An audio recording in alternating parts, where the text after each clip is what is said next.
In this video, I'm going to demonstrate how to disassemble and reassemble the Logitech F310 Gamepad. This particular one has been dropped several times and this button over here does not work properly. I'm now going to demonstrate how to open this and then also how to reassemble it. You just need a star screwdriver.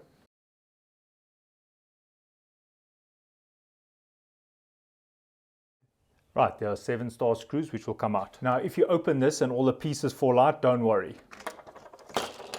Don't worry about that if that happens.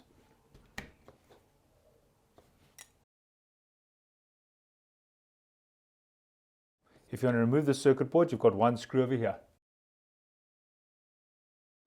You do not need to remove these 4 screws. That's how you disassemble it. Now in my case, these 2 pieces of plastic were wedged in the trigger section and that was causing the problem. They were wedged inside there. Right, before I close it, I'm just going to spray some contact chemi. You do not have to do this. I just do this to clean any oxidation that may have taken place on the contacts.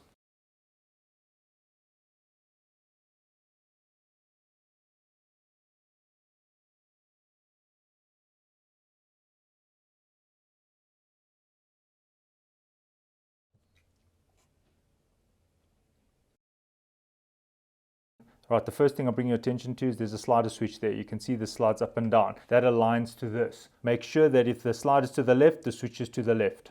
If in your case the reason why you've opened is maybe you've spilled some juice on it, well, this is the time you can clean it. I recommend some rubbing alcohol. Put a little bit on a cloth and you just wipe the affected areas. If you need to clean these pads, just be careful. Don't rub vigorously. Just a single wipe will do. This is a conductive pad and it's not good if it gets worn away. Right, to reinstall it, it's best if you put these pads on now. You can see there are some nipples here. The nipples correlate with these holes. For example, here there are 4 nipples which need to be inserted in these 4 holes. Align them to the holes, flip it over and pull them through. If you can't grab it with your hand, gently use a pair of pliers. There you can see the pad is now seated.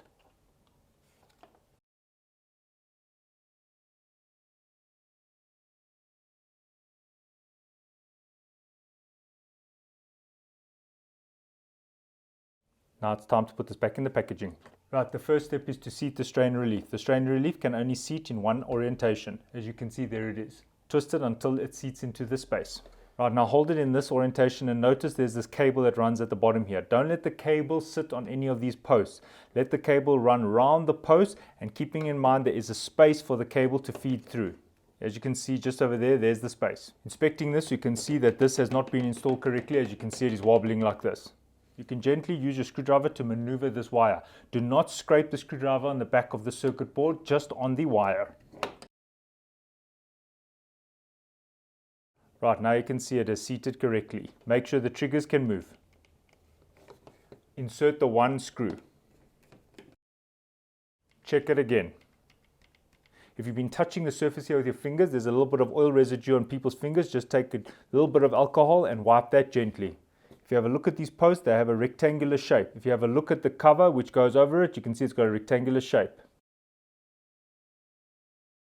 Now in my case, this never came out, but if you wanted to, you could just pull that out. If you needed to wipe it, it's not a problem, you can wipe it. And if these buttons fall out, I'll show you how to put them back in.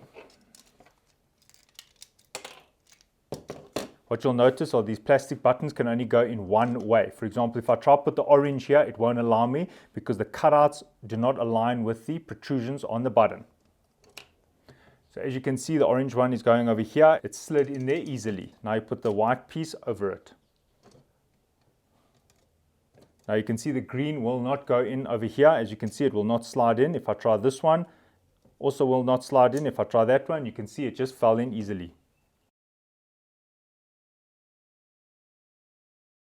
Therefore, it doesn't matter if all of these fall out and you can't remember the way they go in because it'll only allow you to put it in one way. Now you can put the pad on and the pad actually holds it in place. Seat the pad. If necessary, gently wipe with some alcohol. Right, these buttons over here, you can see there's a slot over there. I slide it in there and it seats nicely. As you can have a look, this one would come out like that and it goes in just like that. Now this Logitech button just falls in like that. Now once again, you've got these buttons that can only go in one orientation. As you can see, it falls in there nicely.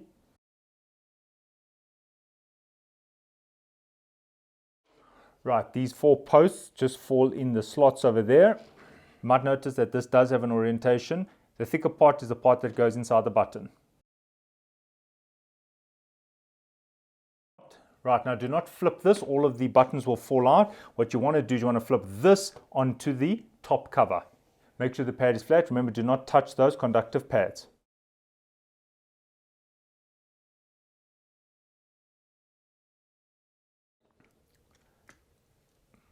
Then I gently wiggle it. Do not force anything. If it does not sandwich correctly, there's a problem. For the most part, it seems like it's closed. There's only a tiny slit there, and at this point, you can put the side panels on. These side panels are directional. As you can see, there is a space for it, and now I can hold it there and gently press down. Now I come to this side to put this panel in. And as you can see, it sits in easily. At this point, I can flip the gamepad and just check that all the buttons have come through nicely. Do a quick check to see that all the buttons press nicely. And now it's time to insert the screws. Remember that you need to hold it closed, because if you just rest it on the table, these are going to press through and open it again. Right, insert your screws.